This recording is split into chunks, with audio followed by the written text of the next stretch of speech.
Hello to chapter 113 of Moby Dick by Herman Melville, and this chapter is titled The Forge.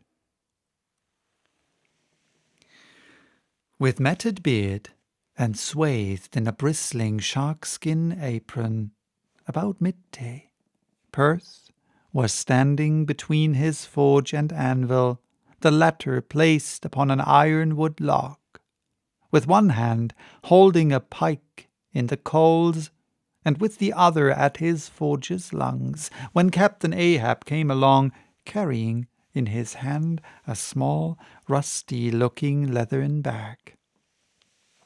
While yet a little distance from the forge, moody Ahab paused, till at last Perth, withdrawing his iron from the fire, began hammering it upon the anvil, the red mass sending off the sparks in thick, hovering flights, some of which flew close to Ahab.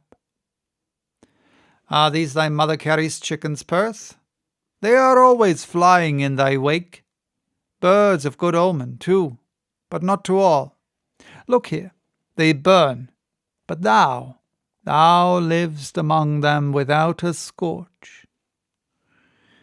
"Because I am scorched all over, Captain Ahab," answered Perth, resting for a moment on his hammer.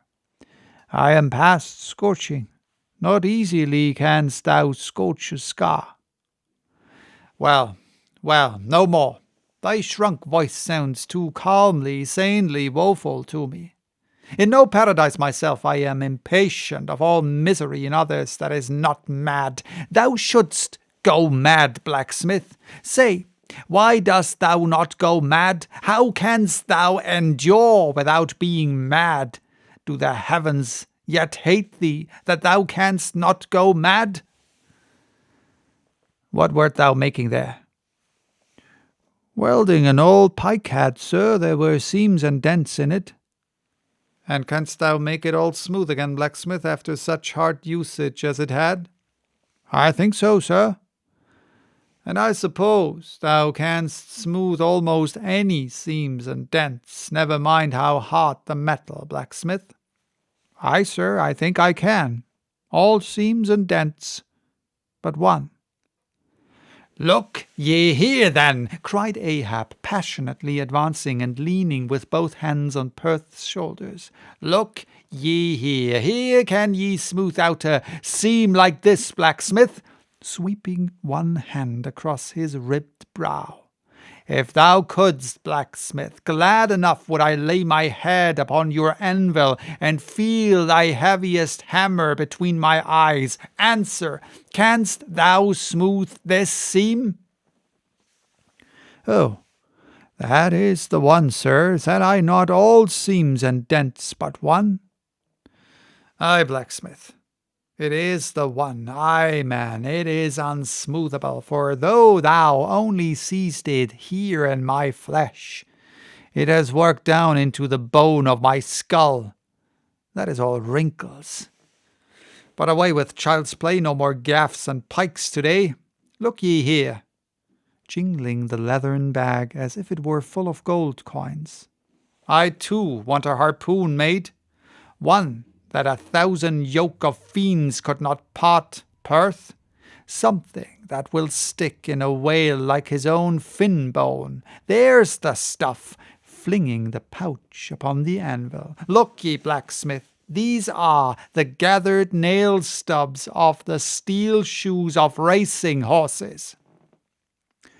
"Horseshoe stubs, sir? Why, Captain Ahab, thou hast here then the best and stubbornest stuff we blacksmiths ever work." "I know it, old man. These stubs will weld together like glue from the melted bones of murderers. Quick, forge me the harpoon, and forge me first 12 rods for its shank. Then wind and twist and hammer these 12 together like the yarns and strands of a tow line. Quick, I'll blow the fire." When at last the 12 rods were made, Ahab tried them one by spiraling them with his own hand round a long, heavy iron bolt. A flaw, rejecting the last one. Work that over again, Perth. This done, Perth was about to begin welding the 12 into one when Ahab stayed his hand and said he would weld his own iron. As then, with regular gasping hems he hammered on the anvil, Perth passing to him the glowing rods one after the other, and the hard-pressed forge shooting up its intense straight flame, the Parsee passed silently, and bowing over his head towards the fire, seemed invoking some curse or some blessing on the toil. But as Ahab looked up, he slid aside.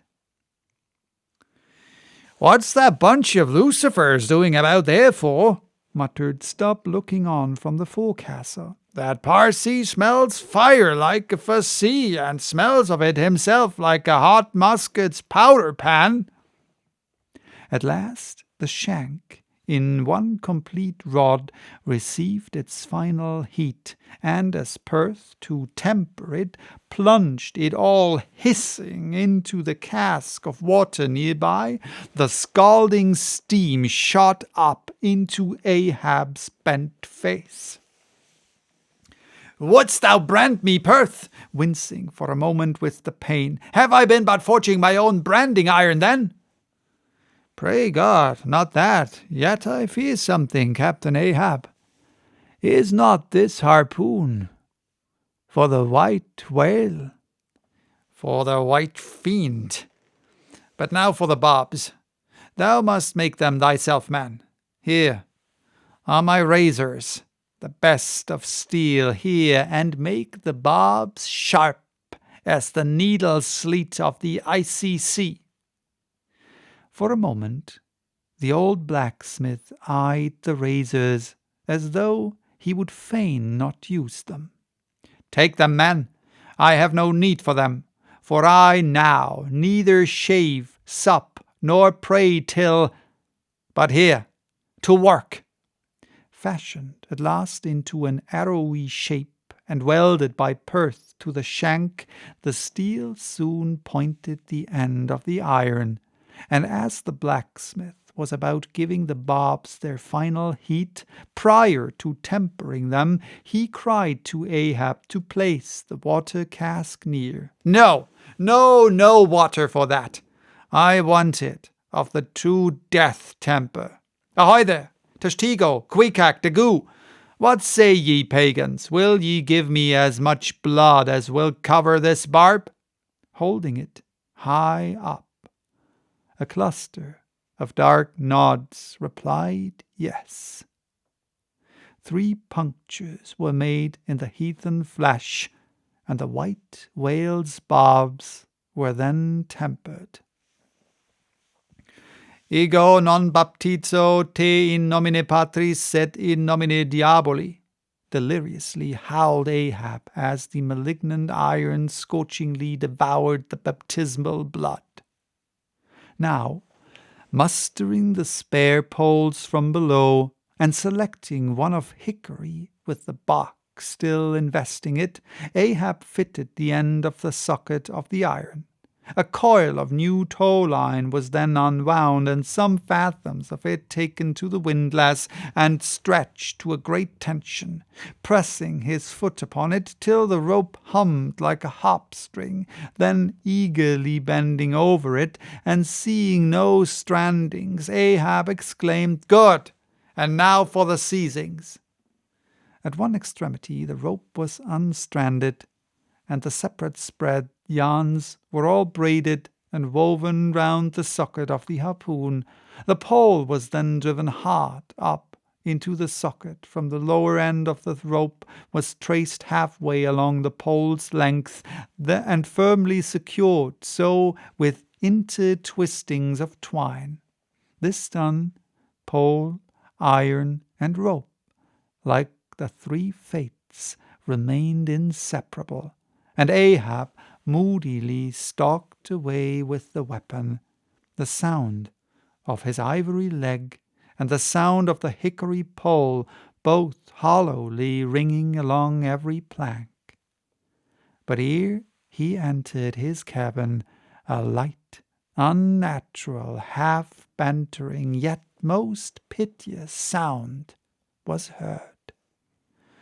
"O Pip, thy wretched laugh, thy idle but unresting eye, all thy strange mummeries, not unmeaningly blended with the black tragedy of the melancholy ship, and mocked it."